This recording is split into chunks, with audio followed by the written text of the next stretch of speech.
On Friday, February 20th, 2026, the Supreme Court, in a 6-3 majority decision, ruled that the tariffs imposed by the Trump administration were unconstitutional. Now, back in November 2025, I know, just 4 months ago, I sat down with my long-term friend, Myles Lewis Alexander. He's the CEO of Farpoint Global, an international construction and development firm, to discuss what Trump's tariffs are doing to the American people and the global market. Full disclosure, this was the very first episode I was able to record, and there are some technical issues. The interview is being broken up into 2 episodes to maintain audio and video fidelity. I hope you find this interview as fun to listen to as it was as I found to record it. New episodes will be dropping periodically, as I'm still working on putting together what this show is going to be. A favorite saying of mine is, perfect is the enemy of good. So, is this perfect? By no means. Is it good? Well, that's for you to decide. Thanks so much for taking the time to check out this episode of Hoosier Homiez. Can't wait for y'all to see what's coming up this season. Take care.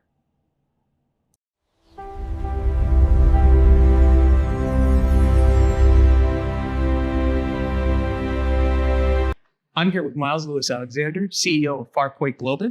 Thanks for taking the time to sit down and talk with me. Oh, of course. Thanks for having me. Absolutely. So, Myles, will you really quickly introduce yourself? What's your background in international trade and finance looks like, and any specific areas of expertise? Sure. Well, first off, thanks for coming and meeting me at Farpoint Global in the lobby. So my background in international trade and finance, I sort of took a little windy road to get where I am today. Mm-hmm. So I studied at, the University of Chicago, London School of Economics, and Sarah Lawrence College, particularly with a concentration in economics and financial markets. Mm-hmm. When I graduated, though, I kind of went into banking like a lot of people do. They sort of either choose academia or banking. I chose banking. When the little group that I worked with got sold to Northern Trust, I ended up trading options. After I was done trading options, I kind of took a weird break and raced professional triathlon for 5 years. But that's like a subject for another podcast. When I came back and decided to rejoin the workforce, I ended up working for a large holding company called the Walsh Group, but particularly in their construction division, Walsh Construction, which is a large international general contractor. And I sort of wasn't, I didn't have the background in mechanical engineering, electrical engineering, project management. I sort of helped underwrite projects and figure out how much things were going to cost. Okay. And so it's in that role that I started having an understanding about supply chains, materials, where they're coming from, managing lead times, managing cost structure.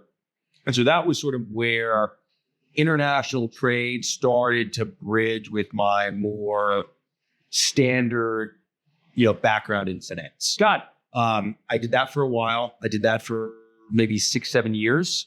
I then left and went to work for a family office. So that was sort of now more strictly in the traditional finance world, but we had a large concentration in real estate development and construction projects. And that's where it kind of hit me. I was working on a project in particular in Texas, about 170,000 square foot light industrial project, where I was having a conversation with the general contractor. And I just said, look, give me your price just for the neighborhood. I'm curious, if I went out to the global stage and bought all of my materials from all over the world, you just told me what I needed and when I needed it by to be delivered on the job site, what would be the price that you would give me? He was a little hesitant at first because a lot of general contractors kind of have a little fluff in there in terms of procuring their materials. But, I told him, make yourself feel comfortable with this. I really want to try this out. It worked so well that he still a client to this day. He ends up buying product for his other jobs through Forward. That's why. That was sort of just understanding that there's a lot of U.S. demand for, especially construction products, but construction materials. But there's not a way that a lot of U.S. firms could sort of tap international supply. Okay. And so it was after a couple of years sort of doing this as a very small section of what the family office was working on that I decided, there's enough business here, there's enough demand for this type of service globally that I wanted to start Farpoint Global and do this ourselves. So would you say that would fit in line with your mission statement of Farpoint Global? Yeah. So, I mean, I like to consider ourselves, we're not just a procurement firm. Mm-hmm.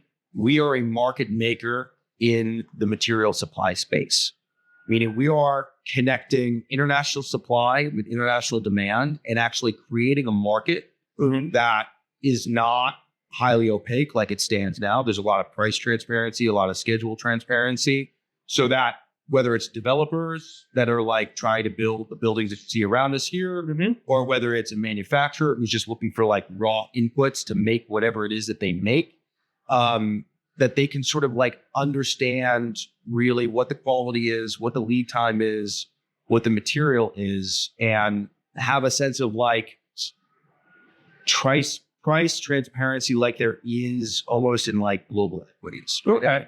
As an example, you want to go buy Tesla stock. Okay. Right?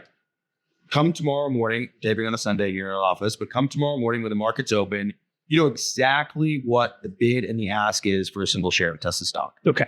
Nothing like that exists in the material supply space. Really?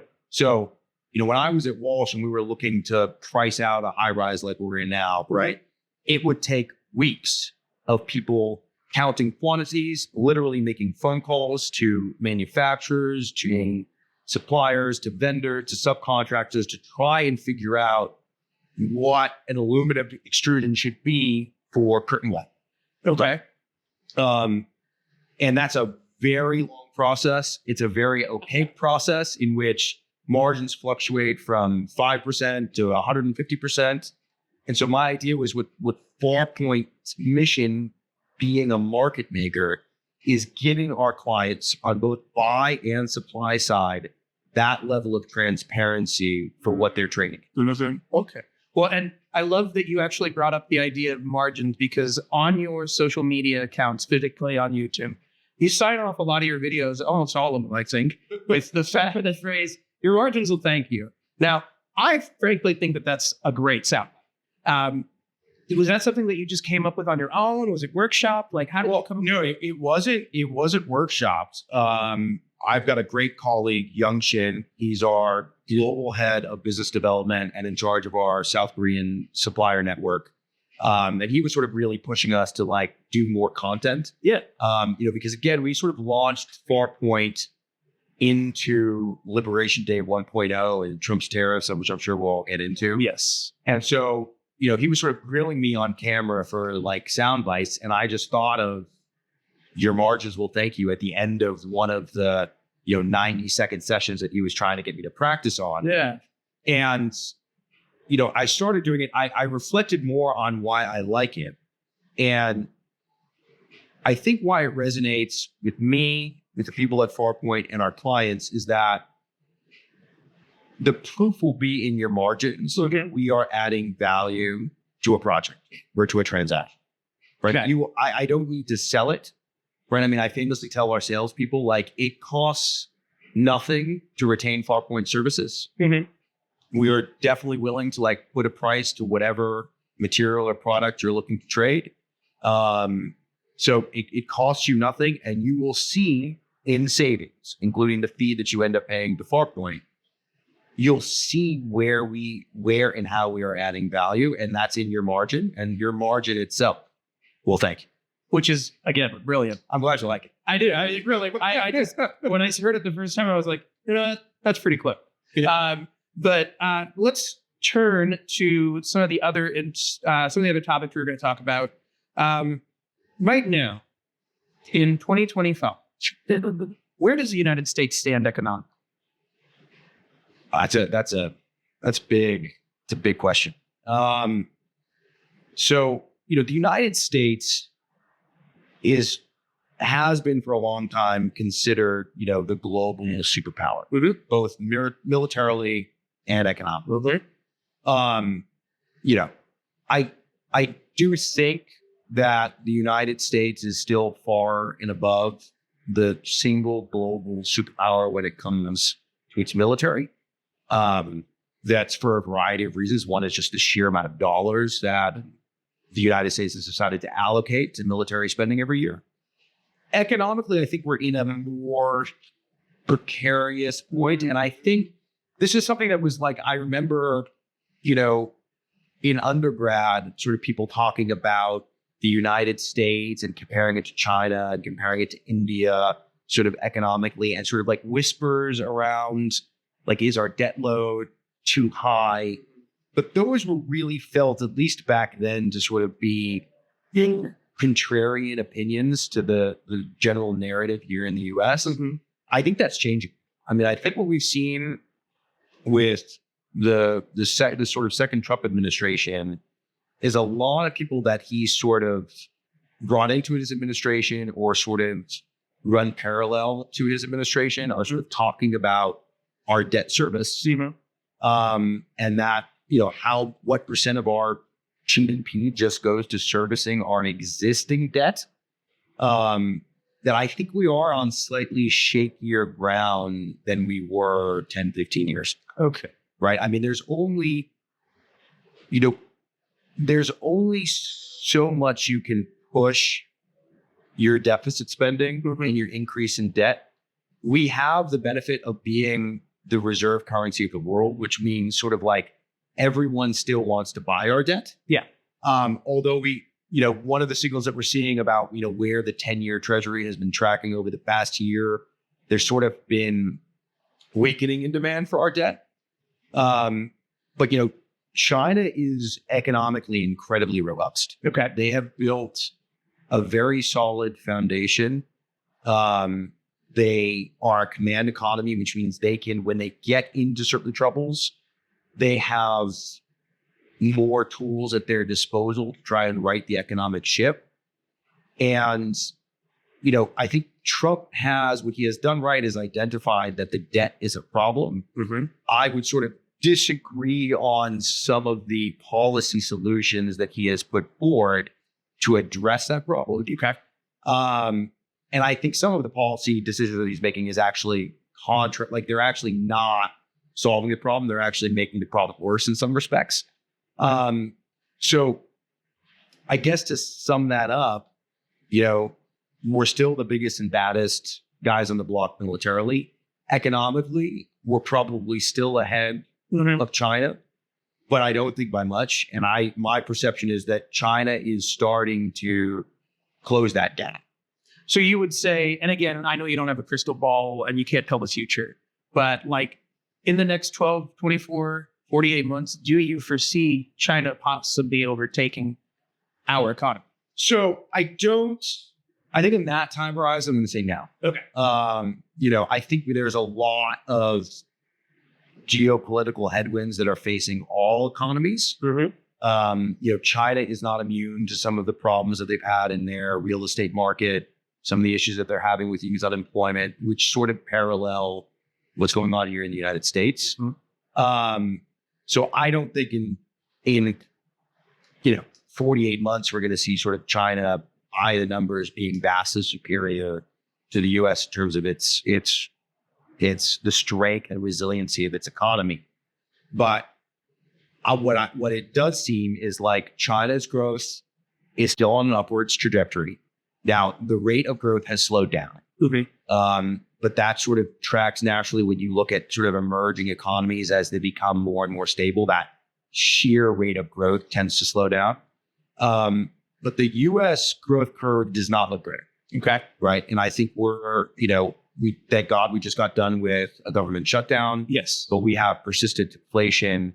We're going to start seeing unemployment numbers come out. Hopefully now that the government's back up, I don't foresee unemployment to be declining. I see it to be increasing. And even sort of when we seasonally adjust for these numbers.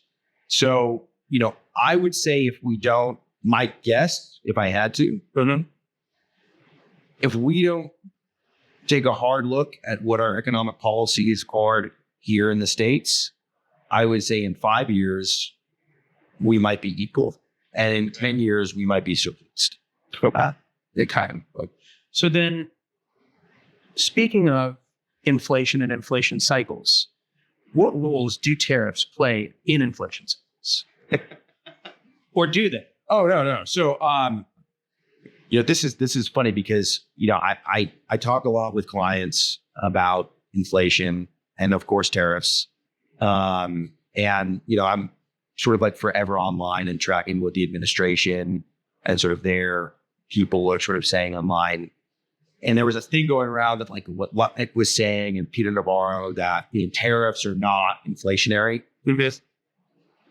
That's BS. I don't know if I can cuss on this thing. You can cuss all you want. Sorry, that's bullshit. Yeah.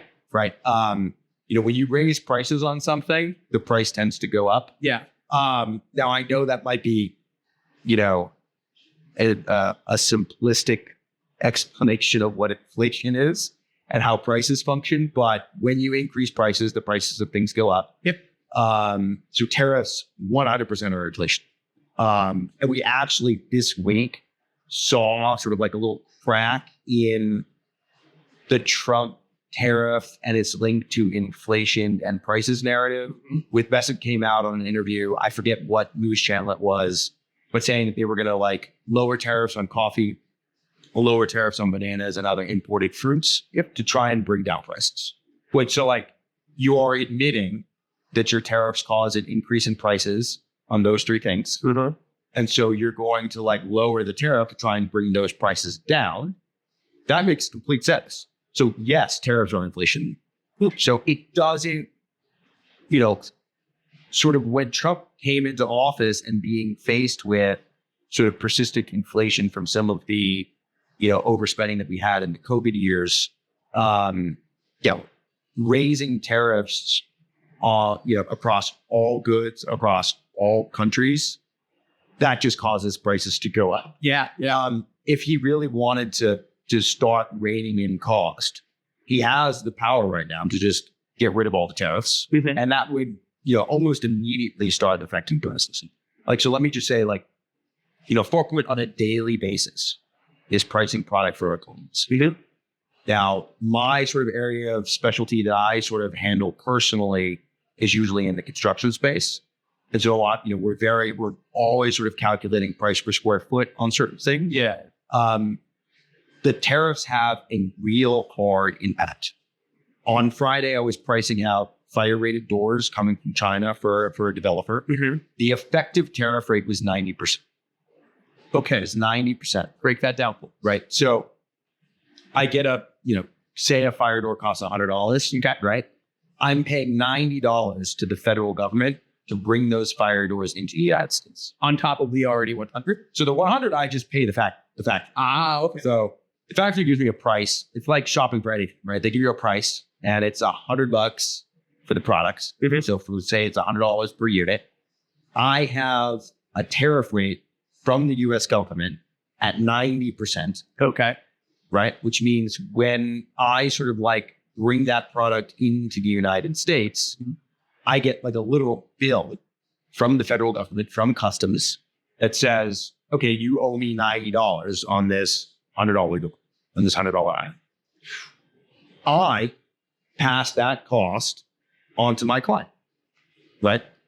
So if that client is a subcontractor, there might be a further markup, mm-hmm. right?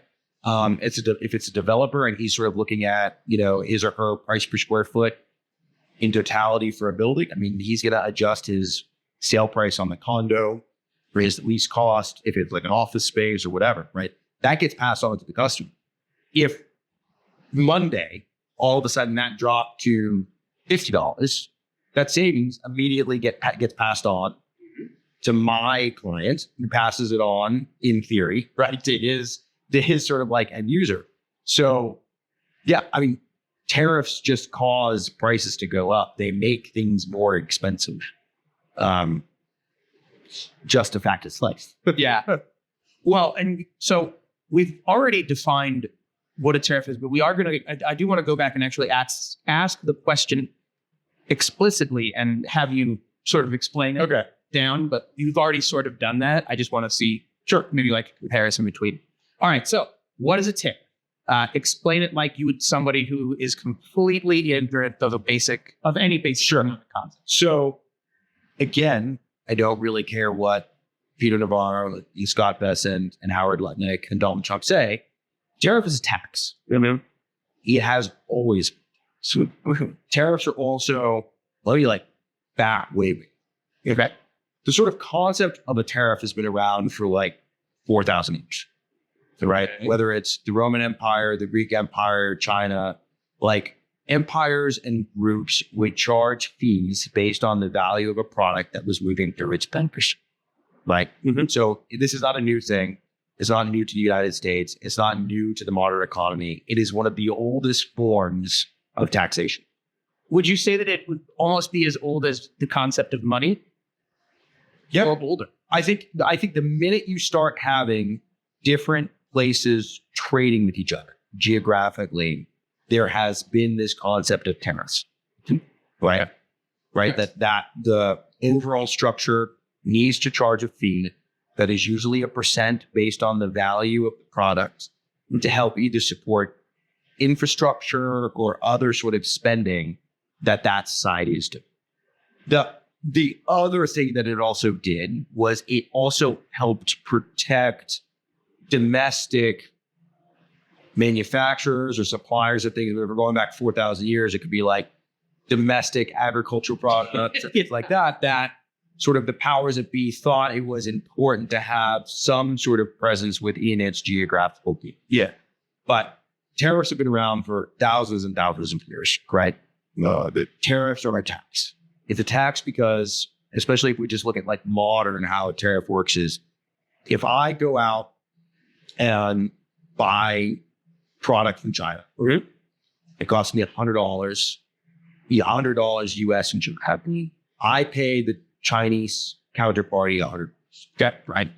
They give me a receipt for it. Beautiful. It's called a commercial invoice. We load it up into a container. We ship it into, say, the Port of Long Beach. Got it, right? At the Port of Long Beach, when it, as it's being received, customs will ask me for my commercial invoice. I send my commercial invoice to customs. They look at where it's coming from, what it is, and what it's made of, right? They look at sort of these they assign various HTS codes. Those are sort of these long strings of numbers that have different percentages depending on what it is. So you might, a metal door will have a different HTS code than, wood flooring. Got it, right? So they take all of those combinations of tariffs, right? Where it's coming from, what it is, what it's made of, and then say, you owe us this amount of dollars. So they'll calculate what the total percentage is. Could be 30%, 90%, 150%, right? Yeah. They look at the commercial invoice, right? So they take that dollar value of the thing, they multiply it out, and they say, okay, you owe us, 90 cents on the dollar for everything that you're bringing in on this load. I wire customs the money. They release my product. I can now go to the port and pick it up. I cannot pick it up if I don't have it. And I want to be clear, it is the importer of record that pays the tariff. So in terms of talking about what's going on here in the United States, the importer pays the tariff, the exporter does not. So much against what the Trump administration initially promised. Right. So if we look at China as an example, because he loves to talk about China with this, right? The Chinese manufacturer is not paying the tariffs. The importer, who in most cases is an American company. Now you could have, maybe there are a couple examples in which the importer is a foreign entity that's actually importing the product on behalf of the client. We're probably talking about less than 5% of cases. Okay. Right. But most of the time it's just an American company is paying the tax to the American government here in the United States. There is no real mechanism in the tariff really for the manufacturer. So, what Trump might be trying to hint at is the manufacturer could lower their prices to try and offset some of the increase in the tariff. So, to make numbers easy, it's $100. Yeah, let's work with easy math. It's $100, and say the tariff is 100%. So $100 tariff. So the cost of it landed here in the U.S. is $200. But what the Chinese company could do to say, like, look, we'll charge you $75, right, on the actual product, which then lowers. So then you're $75 for the product, $75 for the tariff. So you're now at like $150. Okay. The Chinese manufacturer still isn't paying the tariff. They're sort of like lowering the cost to help offset the increase in the tariffs. Does that make sense? Yes, but what's their incentive to do that? No, it rarely happens. Okay. Yeah. It rarely happens. We had a couple cases during the first rollout of sort of Liberation Day 1.0. Yes. When there was product and contracts that had already been executed, assuming one tariff rate, and then there was this giant escalation in tariffs, where then Fork went to our suppliers and said, like, look, technically our clients are on the hook for this, but if we want to sort of keep our clients and you want to keep Farpoint, we're going to have to work together to try and like mitigate the damage to this tariff. Yeah. So we're going to have to like really squeeze our margins so the client isn't losing their shirt over what they're contractually on the hook. Got it. Right. That I saw that happen only like that sort of like first couple weeks. Once everyone sort of knew what the new sort of rules of the game were. Yeah. Most manufacturers globally were not messing around with their sort of list price, or what we call FOB price. That's like the pricing in the country of origin. They weren't really changing that because most manufacturers like don't have the margins that I think people assume that they have. Okay. Right? And so that's one. Two, and this, maybe a little off topic, like the US is not the entire global market. Yeah. So this was like only impacting our US buyers, but like my buyers in Europe, it didn't matter. Like they were still buying from China. There was no change in sort of like what their cost was for the Chinese goods, because the EU didn't change their tariff scheme with China. Israel didn't change their tariff scheme with China. Saudi Arabia didn't change their tariff scheme with China, right? It was just sort of like a US-centric problem that we were having. So yeah, it's a tax because it's a percent fee based on a transaction that is paid to the government. Well, so we've already kind of covered this, and that makes a lot of sense the way that you framed that. In terms of short-term effects, I can't see anything but negatives for the entire country. So, I mean, are there positives? So let's strongman the Trump argument first. Okay. Right. So, Trump wanted to raise tariffs on the world because he felt the U.S. was being taken advantage. And he wanted to do, if we take him on his word, he wanted to do two things. Okay. Right. One was increase revenues to help pay down the deficit. Right. That would also be sort of in favor of like calling the tariff a tax. Yeah. Because you're raising revenue to pay down all the things. Right. Yeah. Right. So you wanted to do that and try and force more manufacturers to create manufacturing hubs and plants here and there. So, raise revenue and sort of like force the invisible hand to like make stuff here in the US, right? So has he done those two things? Well, he has like raised revenue. Tariff revenue is up. I don't think it's anywhere near what would be necessary to make a dent in the federal debt. So yeah, he's starting to you could say that he's going to use that to pay it down, but I mean, you're talking about like $1 solution to $1 million problem. Yeah. At least how it's currently structured. Number two, bringing manufacturing back to the US. We have seen a lot of commitments from companies. Okay. I haven't seen anyone break down. See that? Okay. Now that's where I was going to go. Doesn't it take years to create a power plant? I'll put it this way, right? The US government is not China. We're not a command economy. So, say you owned a company that wanted a new manufacturing facility. Yeah. So you got to find land, right? You've got to buy the land, which means maybe you have the cash, maybe you have to go to a bank, right? That takes time. You've got to do your due diligence on the land. You've got to do geotechnical analysis, site survey, bore into land, see if it's good.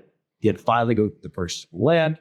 You then have to start designing your build. You got to hire architects, permit, and things like that. So say land acquisition, say you give yourself 6 months for land acquisition.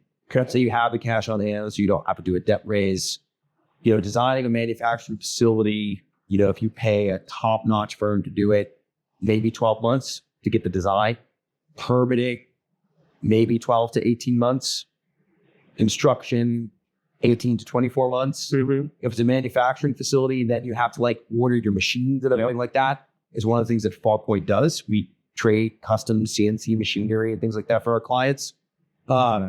So that's probably around, usually custom machinery is around 8 to 18 months for custom machinery to be built and then fed over. You then got to tool it here. I would say, do all that math, you're looking at 5 to 6 years before the plant is up and running. And then you staff the plant. So if companies start today, Trump will no longer be in power when these plants are operating. I have seen a lot of commitments from Apple and Facebook and all these manufacturers sort of saying that they're going to do all of this investment in manufacturing here in the United States. I haven't seen anyone actually make sizable moves to do that. But I'm not saying that they're not building. Farpoint is involved in a couple data center projects and things like that for these companies. But, these drawings were in the works long before Trump did this. I think sort of what is happening is it costs these companies nothing to make the commitment to try and get a break on their tariff liability. And they'll sort of take a wait and see attitude, right? I mean, if Trump is still in power or someone that sort of thinks like Trump is still in power, then maybe they'll pull the trigger and do some manufacturing here. But I think there's a lot of just appeasement and saying that they're going to do things to get a break. I mean, if Trump, but that's the other thing about tariffs. Because the executive is doing this, the executive can also give a break to whatever company he wants. So if I were best friends with Donald Trump and hanging out with him at Mar-a-Lago, I could be hey, we're going to make a door manufacturer here in the United States. So I'm going to spend $150 million doing that. But I've got all these clients right now, 90% effective tariff rate for a fire-rated door is just too much. I need a break. And he might say, okay, for you, Myles, 45%. I mean, we saw that with Apple. Yes. Right? I mean, he's doing, yes, because at some point the cost gets so expensive that the product will either not be made or it'll be made and it won't be sold. Is there also a possibility that it would be made poorly? It could be. Well, and that gets the other thing about, I want to say about international trade is it is not just about chasing the lowest possible number. There are full places in the world that have geared their entire economy around manufacturing a certain type of product. So, let's use Apple as an example. Because about that, great, right? Tim Cook once famously said, Apple is not in China because of its low cost. And I would agree. When I'm looking at just the cheapest product, you're looking at places like Vietnam and India because the labor rate is just the cheapest in the world. Yeah. He's we are in Apple because of their experience in fine tooling. Foxconn is has sort of created their entire business model on making these very complex products for Apple, right? At a very reasonable price. And so it is not just price, it's also the talent. Yeah. But we don't have the tooling talent currently in the US that even if we had a plant, the physical plant ready, we don't have the staffing experience. Right.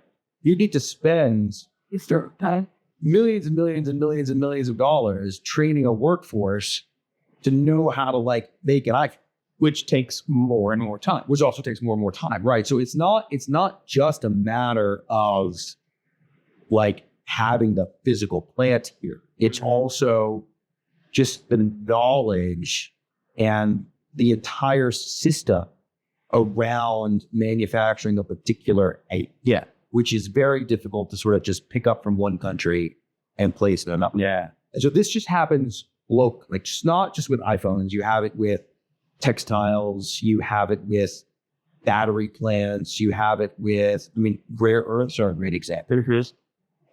Rare earths actually aren't that rare. What is rare is like the refining capabilities. So, Okay. China doesn't just refine rare earth minerals that are like mined in China. Right. They are the refinery globally for rare earth minerals. Okay. Right? It's 90+% of all rare earths get refined. I did not know. So they have the knowledge base to do it, the tech to do it, and they have a sector of the economy that is willing to deal with the environmental impact of refining rare earths. Yeah. I don't know. Like, do I want to live next door to a rare earth refinery? No. Really not. Really not. Right. So it's not as simple as like flipping a light switch. This is not as simple as, it sounds like a great soundbite. Like, we're just going to do it here. We're just going to make it in the US. Yeah. Globalization has been a slow creep for decades. That we have gotten to a place where different parts of the world are sort of very good at doing certain things, and we all trade.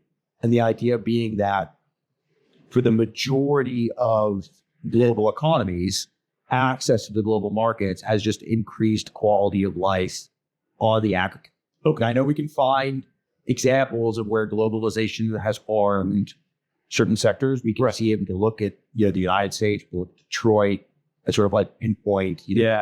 Sort of like localized collapse into economies. But for the most part, global trade has raised almost standard of living. And to do a reorganization is not an overnight thing. Right. So then it almost sounds like, and maybe I'm phrasing this wrong, but it almost sounds like these tariffs locally and internationally don't really seem sustainable in the long term. Because for somebody to be able to have purchasing power, and please correct me if I'm wrong about any of this, they actually have to have the money to be able to purchase that item. And if things keep getting more and more expensive, like we're now talking about 15-year car loans, we're talking about 50-year mortgages. Yeah. Like how do we do that? Yeah. Well, and the interesting thing about like our tariffs a long-term solution, even to sort of like raising revenue, according to Trump, like, no, because the idea is at some point, everyone has been tariffed so much that manufacturing is just going to be here in the United States. We're basically not going to buy anything from anyone else. So that'd be zero tariff revenue.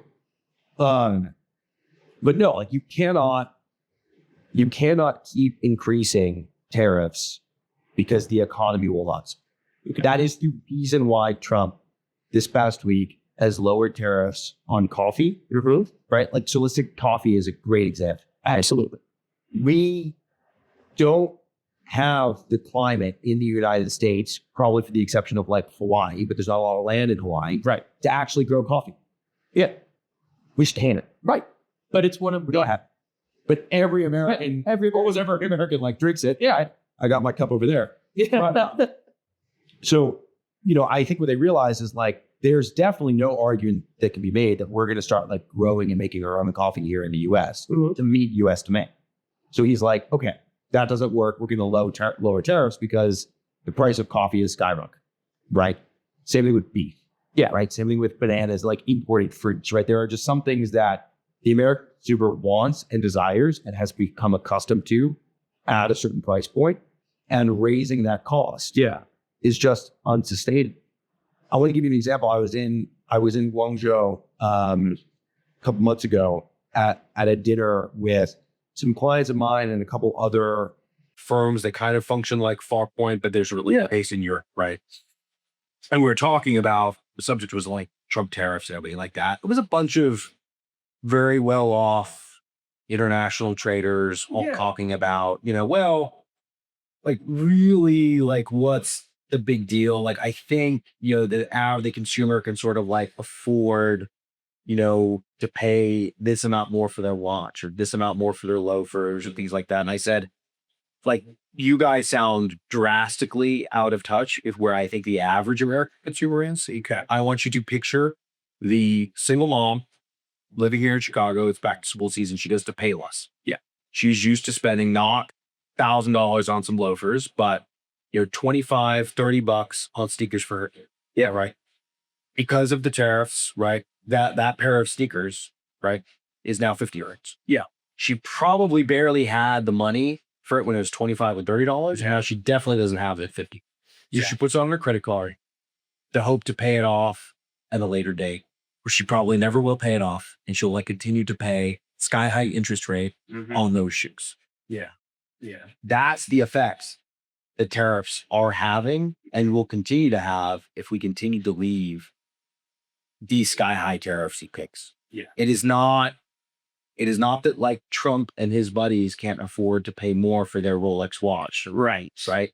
It is that average Americans are buying things from places in the world that are being slapped with the heaviest tariffs, right? Which means the margins aren't great on those products anyway. And so that increase in cost will be passed on to that end consumer. Yeah. And their wages aren't going up. No. Right? Their wages have flat. Yeah, I was going to say it. I don't remember. I work for myself, so I don't even remember the last time I paid my staff.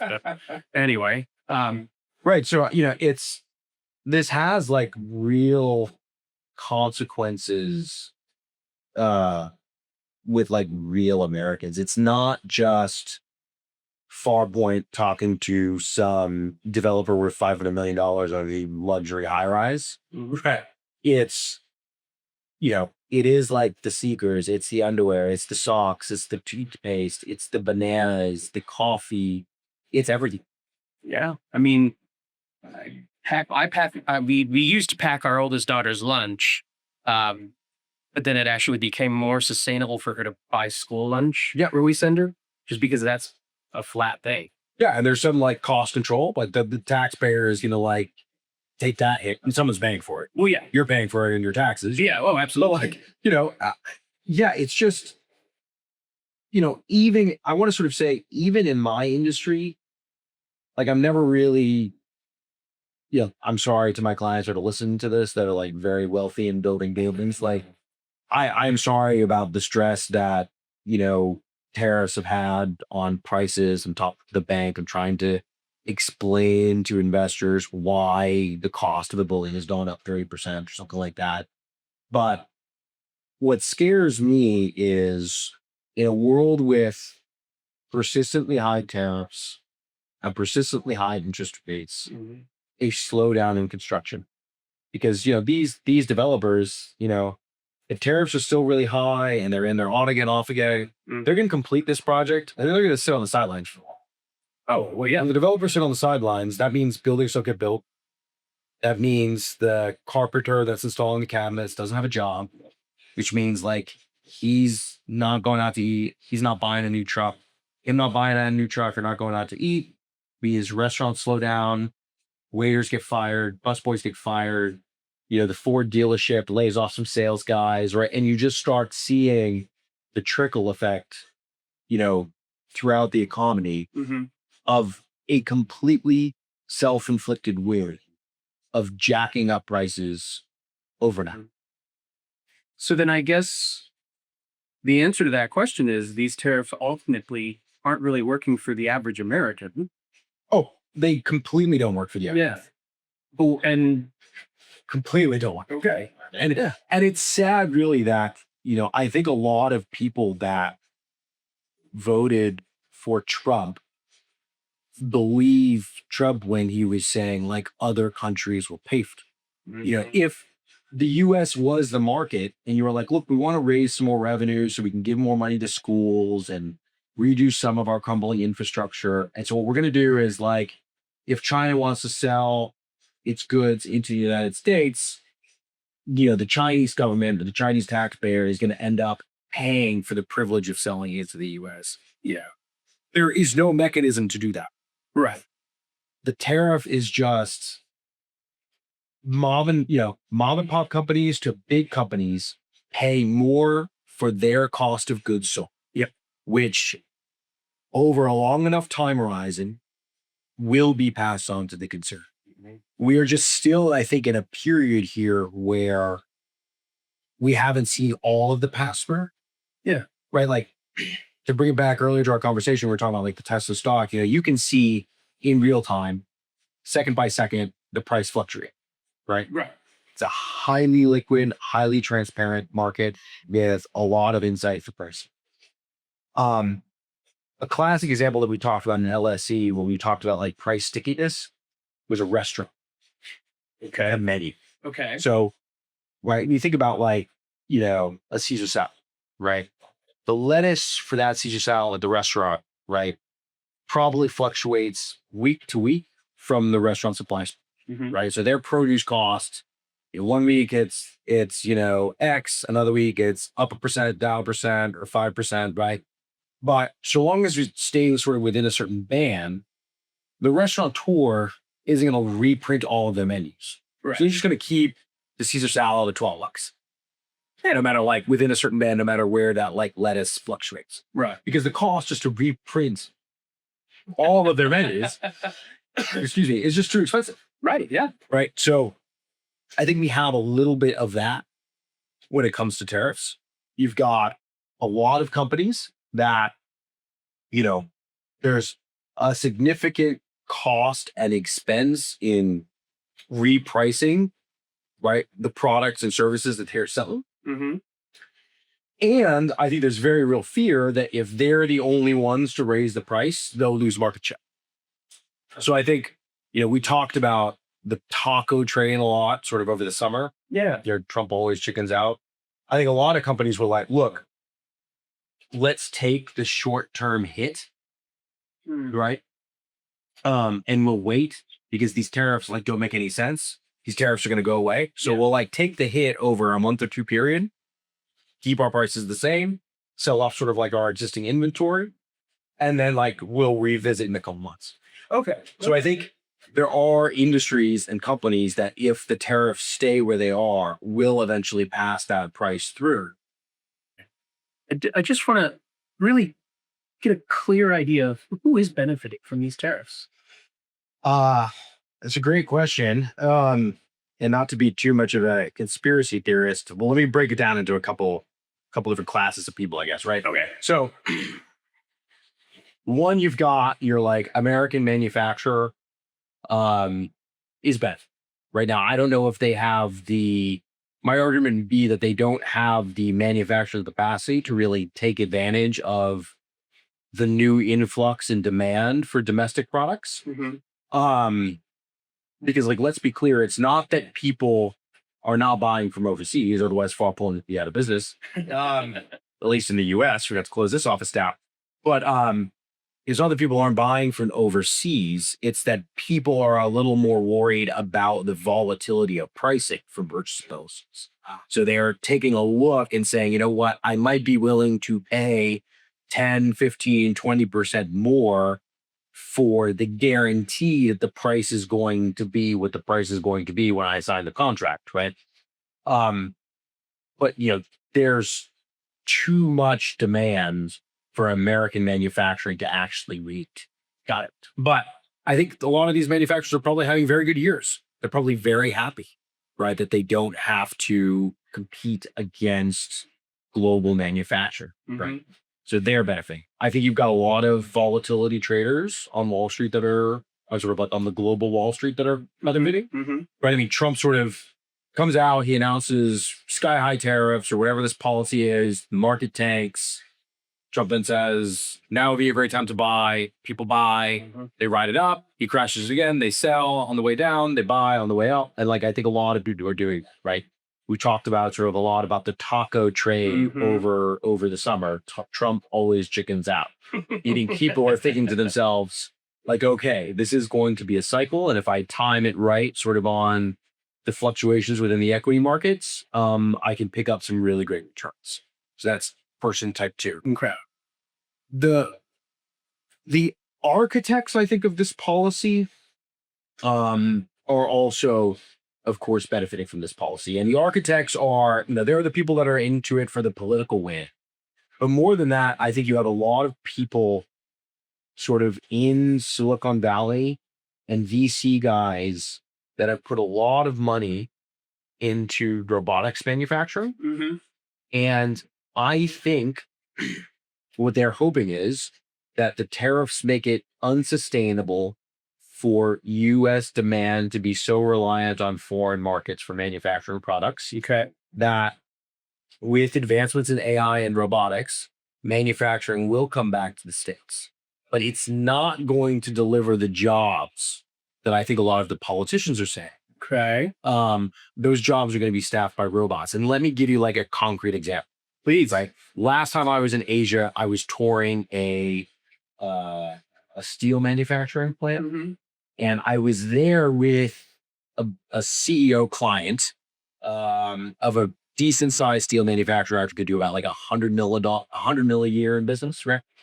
And he was sort of marveling at a lot of the stuff with what he was sort of seeing in the factory. And he asked the foreman what he pays his guys. Yeah. And the foreman said, like, he gave an example of one guy that was like a fairly experienced hire. And when we sort of did the conversion, that gentleman made $70 a day, $7 a day, right? My clients, right, said he pays, now including like labor burden and everything like that, Right. $35 an hour for the equivalent. $7 a day, $35. Yeah. There is no way that bringing that factory in Asia into the US is going to be able to run at the same pricing structure as it did in Asia. Like the labor cost alone is way too expensive.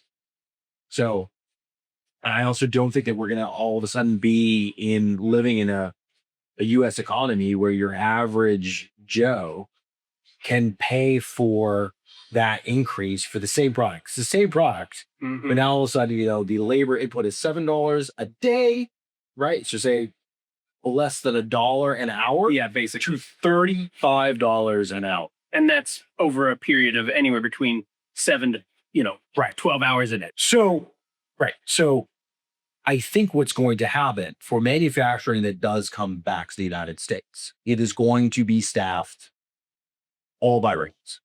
This is my guess. And so these guys in the Silicon Valley are going to make a fortune. They are like trying to orchestrate a ton of demand for their products that are in development. A ton of demand for the products that are in development. And so if for some reason U.S. sort of trading with, its counterparts in Asia, right? If somehow that comes to a halt, right? We're still going to need things manufactured. We're not going to be able to employ Americans to do that because the cost would just be too expensive. Right. That will be done with robots. They're going to sell robots. So, and I think those are the kinds of people that were the architects of this tariff policy, right? I mean, we know that Trump was dining with David Sachs is on his cabinet, Chamath Palihapitiya has the ear of Donald Trump, Peter Thiel, right? I mean, this is not like a secret. Yeah. They're done saying the quiet part. I think that's definitely who will benefit the most, over this next period of, 5-10 years, if sort of tariffs sort of stay kind of where they are. And if we keep seeing the progress in AI and robotics. So in other words, we're also going to see the average American getting stepped even harder. Well, if you look at, we just got done working on a 200,000 square foot data center. And, if you think about 200,000 square foot data center, now we didn't have any insight into how many people it employs, but I look at the floor plans, you get an idea. Yeah, you're right. Yeah. You probably have some type of janitorial service coming to do basic cleaning. You probably have a security service providing security. But when you look at like the amount of space for people. Mm-hmm. And the way you can figure this out is like you look at the amount of toilets that are in like a warehouse or a factory. Okay. You get a really good idea about how many people are going to be there from 9 to 5. Right? You get a really good idea, right? And so you see like a 200,000 square foot floor plan, right? With like 2 multiple bathrooms, you know, a couple of stalls in each bathroom, but 2 of them. Get an idea that like the people that are going to be there are probably going to be a handful of masters in engineering, PhDs in engineering, sort of like overseeing the facility, because the facility, what's taking up the most of the space is computers. Yeah. Correct. Like there are more bathrooms per square foot in, you know, just outside Fall Point lobby here than there are in a 200,000 square foot data center. Easy. Huh. The creative part of me wants to call this some sort of like toilet tariff, not toilet tariff, but like something of those. Maybe I'll figure it out. And What's funny is we're just working on tariffs on toilets on Fridays as well for another client. But no, that's the name of the episode. That's the name of the episode. No, so yeah, I mean, now look, this will probably happen regardless. AI is getting better, and how AI interfaces into physical world through robotics is still somewhat in its infancy, but is getting better. You know, the factory job that like, you know, my grandfather had, who was a union welder, that has an expiration date, and we are approaching that expiration date. And what I just want to say is the idea that the current administration has sold on a lot of Americans, that we're going to bring manufacturing back, we're going to make things here, we're going to employ a lot of people here. You know, it is not going to be what a factory looked like in the 1960s in Detroit. It's not. That's never going to happen. Okay. So that's gone way of the dodo. I don't see. I mean, let me know if you can think of a way that all of a sudden we're going to have that. You'd have to regress in our technological progression or course that he joined first. That's really, I mean, it's too bad, if I'm being honest. Well, the thing that I found bad about is like just be honest with the American people, right? Yeah. You know, and I would say, you know, if I were sort of the chief executive of, no, I'm the chief executive of a company, and I try to be honest with my employees. I were the chief executive of the nation. I want to do the same thing. I want to start telling people now and start thinking about policies now about what to do with all the people that are going to be laid off. There's some amount of them that maybe you can retrain, but not enough. Right. Is the answer UBI, like a universal basic income? Is the answer, you know, having more AI classes being taught in middle school and high school and community college? So like maybe there'll be more prompt engineers, like what? But I mean, to just tell people that are already struggling in factories that, you know, these tariffs are going to help you because foreigners are going to pay the tariff, not true. Right. And they're going to create more jobs here in America. Maybe in the sort of midterm, like between actually a new manufacturer being stood up and the technology being where it needs to be. But it's not a solution to the problem of employment in this industry. Okay. Sorry, they down. No. I mean, at least it's an honest downer. That's, we'll take that.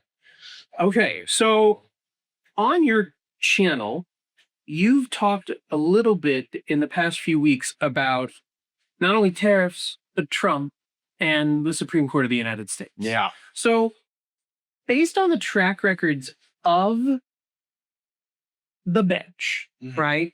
It's a fairly conservative bench. Where do you think these are going to go? And then based on what we've already seen with the results from this past few days. Yeah, so let me sort of like back up a little bit. So most people, most scholars, economics people, industry professionals consider tariff attacks, as sort of you've discussed, the the executive branch is not supposed to tax Americans, right? That's Congress's job, right? The executive doesn't get to do that, right? It can make proposals for what the federal income tax should be or something like that. That needs to go through Congress. Right. Trump has relied on the IEEPA, which is basically saying that for reasons of like national security and emergencies, right? The executive branch, the president of the United States, can like levy a tariff. Now, there is nothing actually in the language of the IEPA that tariff does not show up. You do like a word, You do a search, quick control find. yeah, Command F and type in tariff or tariffs. yeah. It's not going to show up. It's not there. But that's what he's relying on. Now, in the first Trump administration, Trump did some tariffs. No one really like at first complained because they seemed to be very targeted. Right. So he basically was talking about China and he was talking about fentanyl and he was saying, to try and sort of save American lives because China is exporting too many of the precursor chemicals that help refine fentanyl. I don't know if refine is the right word for fentanyl, but help like make fentanyl. Yeah, no, I think that makes sense. We're going to do this to try and hurt them economically because, right, although the tariff is paid by the importer, by the Americans, in theory, you're hurting demand, which is going to hurt the exporting nation. Right? Yeah. So no one really complained when it was kind of like that target. People now are sort of complaining, and that's why it went to the Supreme Court, that Trump's sort of tariffing every nation in the world for like no real emergency reasons, no real national security reasons. Like we like got mad at Canada because of an ad that happened in a baseball game. Someone like he just doesn't like, he increases the tariff or decreases the tariff, or like it's not really because of foreign policy that they're saying, actually, wait a second, you actually don't have the right to do these tariffs. If you want sky high tariffs, go to Congress. Make a proposal, go to Congress, have them drafted, have them vote on it, and then we implement it. So, yeah, a group of like small businesses got together and sued the Trump administration over these tariffs.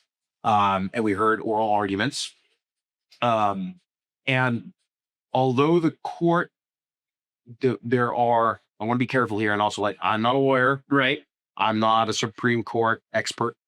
But I am like a former trader. I think of odds. I look at poly market. Right. And I listen to a lot of the oral arguments. I don't think it looks good for Trump's tariffs. Right. I mean, you had a lot of conservative justices, whether it's Amy Coney Barrett, Kavanaugh to a certain extent. You had a lot of the people that sort of Trump needs to uphold his sort of signature economic plan. Really all asking some questions and like probing the Trump administration's lawyers on like where they even get the balls to like consider that Trump has this ability. Yeah, they brought up like tariff doesn't show up, and the tariff is a tax. Like, I mean, they brought up like very real concrete examples of why, by the letter of the law, Trump does not have the authority to do what he's doing. And the thing about conservative justices on the Supreme Court is that they tend to be more like originalists. So like a strict interpretation. Right. So they tend to be more like, I don't show me where on the paper you are allowed to do this. Got it. Because what you're doing is you're talking about taking away, if tariffs are a tax, which they are, you're talking about taking away one of the core functions and powers that Congress has. Yes. And once you take that away, there's no going back. I think they said that in Star Wars, right? Probably.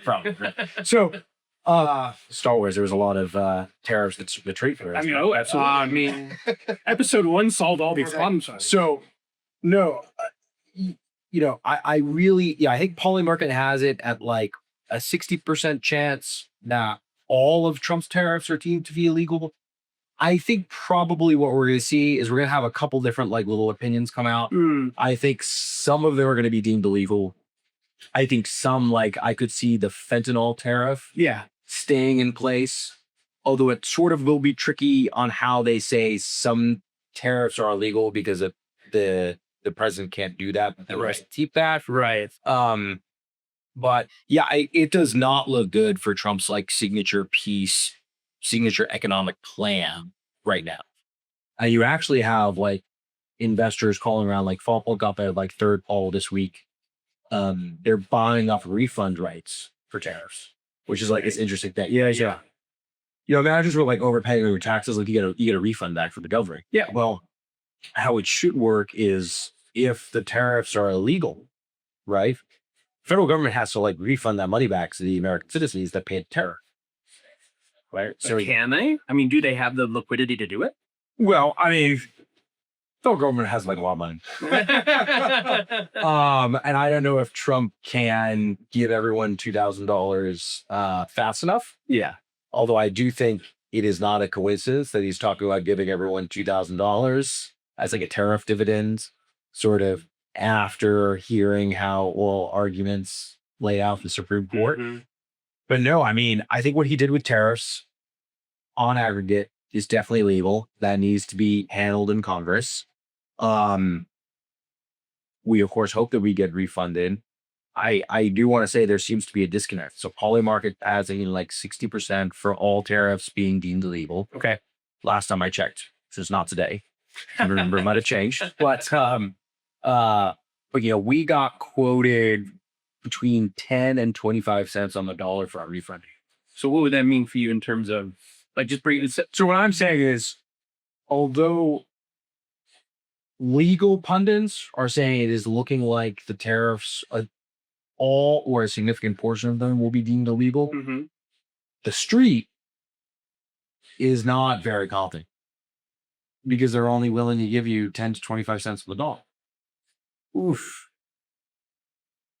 I mean, what they're doing is they're buying your rights to the refund. Right? So if I paid $100,000 last week in tariffs, right? They're saying like, I'll give you 10 grand. Like right now, right? Give you right now, right? So maybe they may, you know, maybe they get their $100,000, maybe they don't. Yeah. But I do think it's interesting the disconnect between what the street is willing to pay and what the prediction markets and sort of legal pundits are saying about how strong Trump's argument is in front of the court. Interesting. So then, do you think that all of the conservative justices are going to go? No, I don't. I mean, I think I don't. You know, I'm thinking, you know, I think Gorsuch will, my guess is I'll be really curious to see how right or how wrong I am. I think Gorsuch will probably vote against Trump. Okay. I think Barrett will vote against Trump. I think Kavanaugh will vote against Trump. I think Thomas is probably going to vote with the administration. Yeah. You know, he doesn't ask a lot of questions, but I don't even think he's asked a question more than once in 10 years. But what some of them are saying is like, I remember one was saying, does it make sense that Trump could say, we're not going to allow any imports from China? Like the president could say that, right? And so part of what the Trump argument is, so the Trump has the ability to halt all imports from the country, right? Okay. But he can't do something less extreme and like just tax those imports. And like I think the argument is like, yeah, that's how the law kind of works sometimes. Like you have the authority to do some stuff and the authority not to do other stuff. Yeah. Like, yes, for national security purposes, like he could make that decision. But by how our government is structured with the three branches of government, like you don't get to tax. Sorry, you're stuck. Yeah. That's just how the system is set out. Yeah. And like, do we want, and what I would sort of argue to say to any like sort of Trump supporters is, let's say that Trump gets his way. Yeah. And now the president of the United States can basically set tariffs policy. Right? I feel. Do you want like a president AOC to have that authority? I don't think anyone should really have that sort of authority. Right. One single person. I would agree. Like, I think there's a reason why we have it like structured. I think our founding fathers were pretty smart. Yeah. Yeah. There's a reason why we have a slow moving body be in charge of taxation. I think that's a good thing. Yeah. It's a conservative safer. Conservative, I don't mean in terms of like Republican, Democrat. No. But in terms of market so, risk. I think it's a dangerous precedent if we grant the president has a lot of power. Because he had slowly over the decades been giving the executive branch more. This isn't like a Republican, Democrat, a Trump, not Trump thing. Go back to the Great Depression with FDR. Right. We've done it. Right. Both parties have done it. Yeah. So I just think, I think it's going to be a split decision. I think we also know like where the left-leaning justices are going to vote on this. That's why I didn't ask. So like, aside from that. So I think you'll probably see something fairly unanimous there.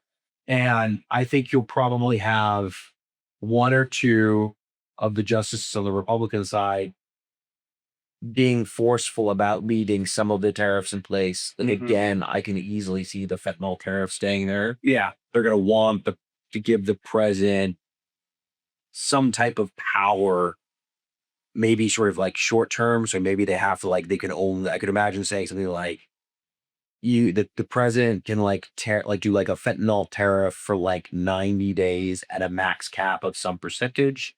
But then if anything beyond that, then it has to be considered like a real tariff, and it has to go to Congress for. Yeah. So I can see them maybe trying to work something out like that to give the executive branch something other than the nuclear option of just like, we're going to ban trading. But no, I don't think it looks stupid. Trump. Okay. No. Based on what we saw last Sunday, we had 8 members of the Senate capitulate to MAGA. These 8 members of the Senate are not seeking re-election. They are either that or not up for election in 2026. Some of them aren't even up for election until 2030.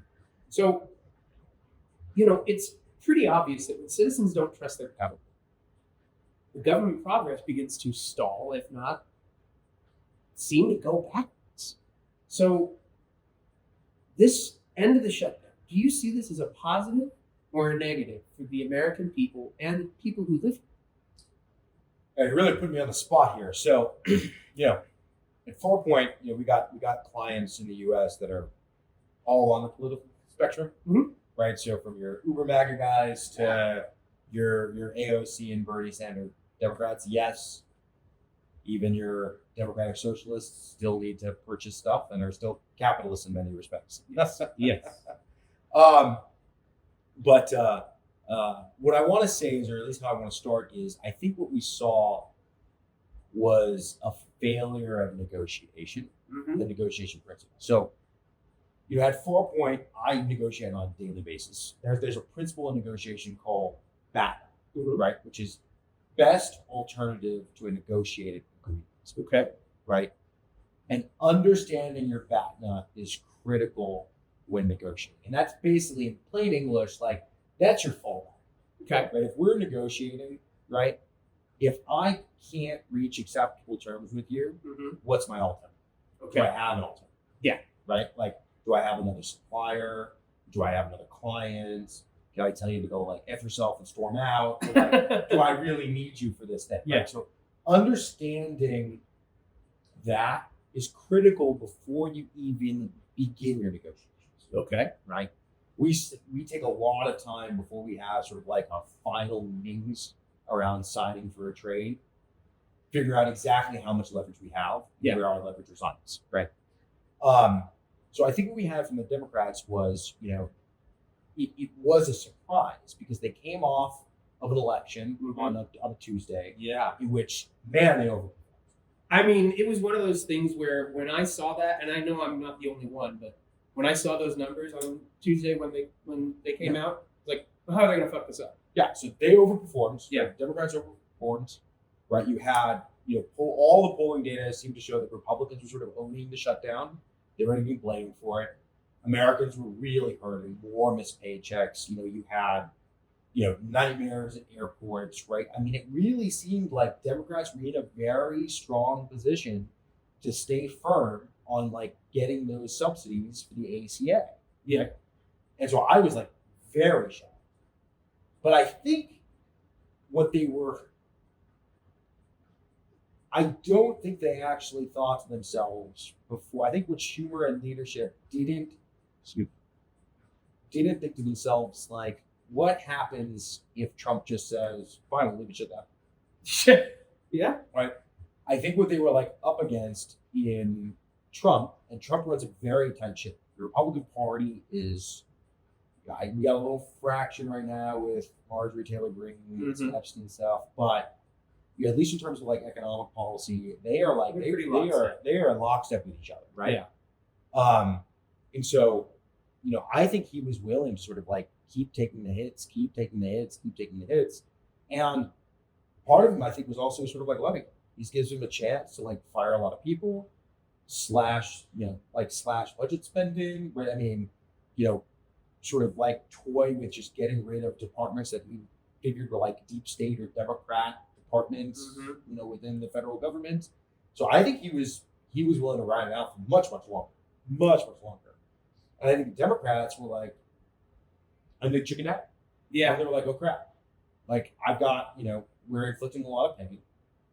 Now I think they were thought that they were, I think both sides probably thought they were inflicting a lot of pain to do the right thing in the end. But I think the Democrats were like, we're inflicting a lot of pain.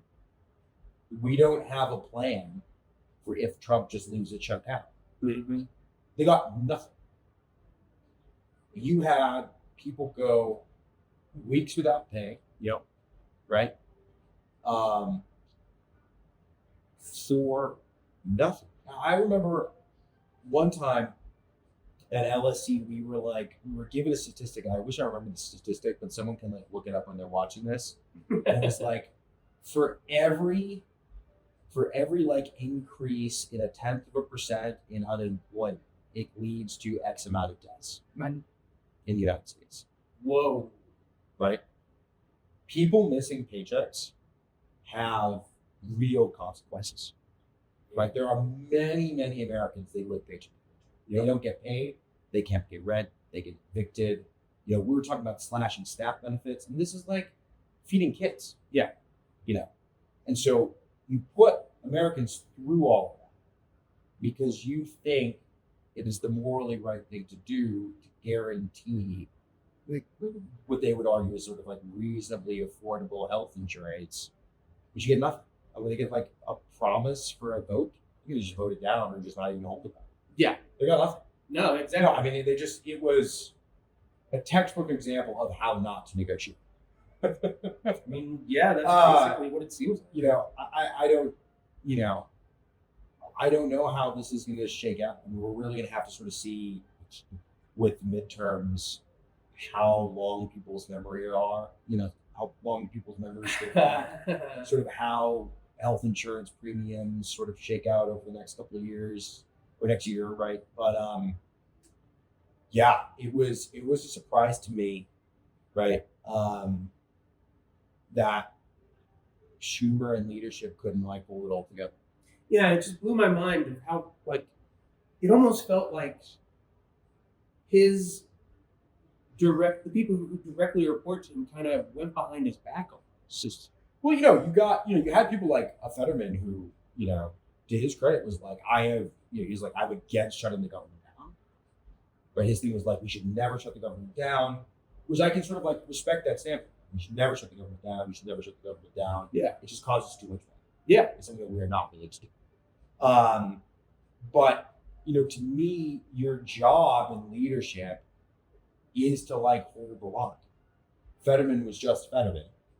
So you had other people sort of in like purple districts and stuff like that. Like you got to figure out whatever the leverage is that you have over those individual members, and push your advantage there and try and hold the line. Right? I mean, it was who was going to blink first. Yep. And the Democrats lasted 41 days. Yeah. It's too bad. I mean, I had predictions that this was going to go into 2026. Yeah, it really seemed like, with the election and where the poll numbers were like, you had. Yeah. And now with the the release of the Epstein information. You know, I mean, we all knew, but like, Yeah, no, that's a that's dumb. that's a red flag. We may edit that out. All right. Well, so Myles, just a couple more questions. First off, where can people find you? Do you have anything you would like to promote before we wrap up? Yeah, I mean, I would say, Farpoint Global just rolled out Farpoint Capital, which is now how we sort of lend directly into the transaction, so we can actually help our clients finance the purchase that they need. We just realized that it was fairly early on. There were a lot of good deals that traditional banks were a little too slow to release funds. So we worked really hard to stand up Farpoint Capital as sort of like a wholly owned subsidiary of Farpoint Global. So we have that ability to do that now, which has been very well received by our clients. So that I'm very excited about. But really, you can find us anywhere on our website, farpointglobal.com, on YouTube. You can find me on Twitter. I'm always on Twitter at Myles FPG, where I try to talk about business things, but sometimes it's golf and politics and my amazing daughter.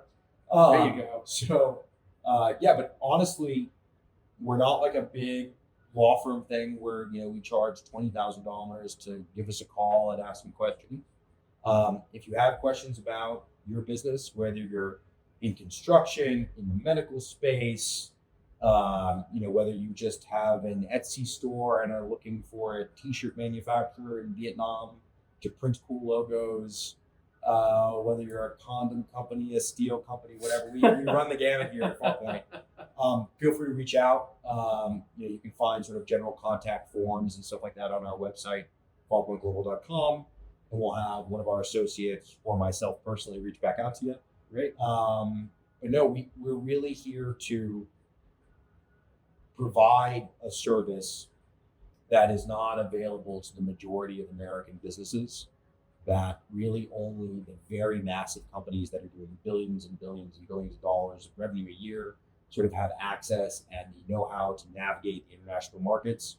We do that for our customers that are placing a $10,000 order to $10, $15 million order. So feel free to reach out. We'd be happy to help. And again, what was that tagline? Oh, your margins will thank you. Myles Lewis Alexander, thank you so much for taking the time. Of course. Appreciate it. Thanks. All right. Thanks again for joining us at Hoosier Homies for this episode. Please check back in periodically, as we will be dropping more episodes in 2026. Looking forward to seeing what this show becomes with you. Have a great day, and take care. Hoosier Homies was created, written, and directed by Benjamin C. Lawson. Cinematography by Young Shin. Edited by Nico Anas.